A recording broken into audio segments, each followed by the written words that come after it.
That's the detail people don't forgive.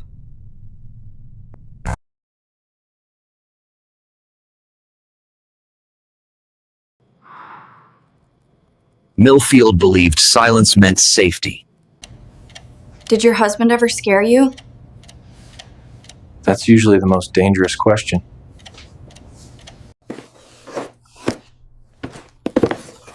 My husband wasn't a mechanic. He was a collector.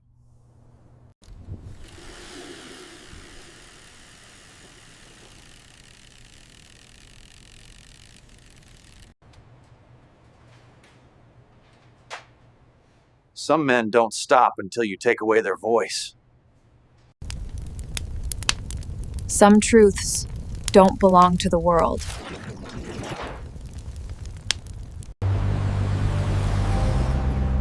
The voice behind me wasn't his killers. The last 30 seconds. I didn't scream when I saw my husband's body. Pause. That's the detail people struggle with. Most wives scream, some cry, some collapse. I just stood there. Tom Harris was lying on the cold concrete floor of his auto shop. His eyes were open, not wide, not afraid, just aware, as if death had arrived mid-thought and he hadn't bothered to finish the sentence. Blood pooled beneath his head, thick and dark, spreading slowly, like it was taking its time. My phone slipped from my hand, not because I was shocked, because I was late. Behind me, someone exhaled, and then a voice, low, calm, almost amused. "You took longer than I thought you would." My heart didn't race, it sank. Because in that moment, I understood something far worse than murder. Tom hadn't been killed, he'd been handled. Millfield is the kind of town that believes silence equals safety.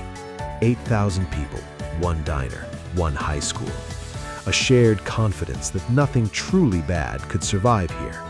Crime, we believed, belonged to cities. That belief died with Tom.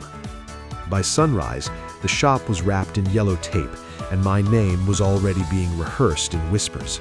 The wife, the argument, the motive. They didn't say it out loud yet, but they didn't have to. Sheriff Brooks asked me the usual questions.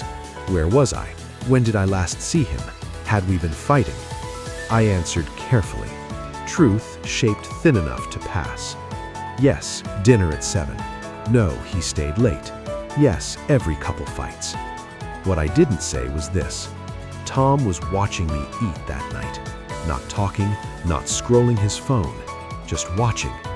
Like he was memorizing my face for a future he wasn't sure he'd be part of.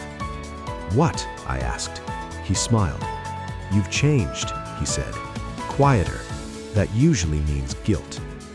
I remember the way his fork never touched the plate. I remember thinking, if I leave now, something will happen. I stayed. Grief doesn't always arrive loud. Mine arrived like pressure. At the diner, conversations paused when I entered. At the grocery store, eyes followed me down every aisle. Someone scratched "liar" into the dust on my car. Sheriff Brooks told me not to take it personally. "In towns like this," he said, "people don't want the truth, they want relief." I nodded. I didn't tell him the relief would destroy them. 3 nights after Tom died, I found the box, hidden above the garage rafters, wrapped in a blanket like something fragile. I don't know why I looked there. Maybe because some part of me already knew Tom hadn't left empty-handed. Inside were photographs, women, not posed, not aware, walking alone, unlocking cars, crying in parking lots. One of them was me, taken from across the street, at night, months ago. At the bottom of the box was a handwritten note, Tom's handwriting, uneven, excited. "People only tell the truth when they think no one is watching." My chest tightened. Tom wasn't a mechanic, he was a collector, and collectors never stop voluntarily. Sleep abandoned me. When I closed my eyes, I felt watched. Every sound had intention, Every shadow felt occupied. Sometimes I heard breathing behind me. Grief counselors call that trauma. I call it memory fighting back. The police missed the pattern because they wanted the story small, a domestic dispute, a bad marriage, a moment that went too far. They ignored what didn't fit. No forced entry, the erased security footage, the precision of the blow. Tom trusted his killer, which meant the killer knew him, which meant Tom had chosen wrong again. I found the surviving footage myself. One clip, 10:14 p.m. Evan Price stepped into frame. Hardware store owner, quiet, polite, the kind of man people describe as harmless because they've never needed to look closer. Tom shoved him. Tom laughed. The clip ended. I replayed it over and over, watching Evan's hands shake. Fear doesn't look dramatic, it looks contained. When I confronted Evan, he sagged, like a man who'd been holding his breath for years. "He filmed me," Evan whispered. "My worst night, my worst mistake. A hidden run, 10 years old, buried. Tom had dug it up." He said watching people break made him feel alive. I asked why he killed him. Evan's eyes filled. Because some men don't stop until you take away their voice. When Evan was arrested, Millfield relaxed. They called it justice. They cleared my name quietly. No apology, just distance. Tom's funeral was small. I didn't cry. Not then. What no one asked me was why Tom kept the recordings at home, why he labeled the box, why he made sure I would be the one to find it.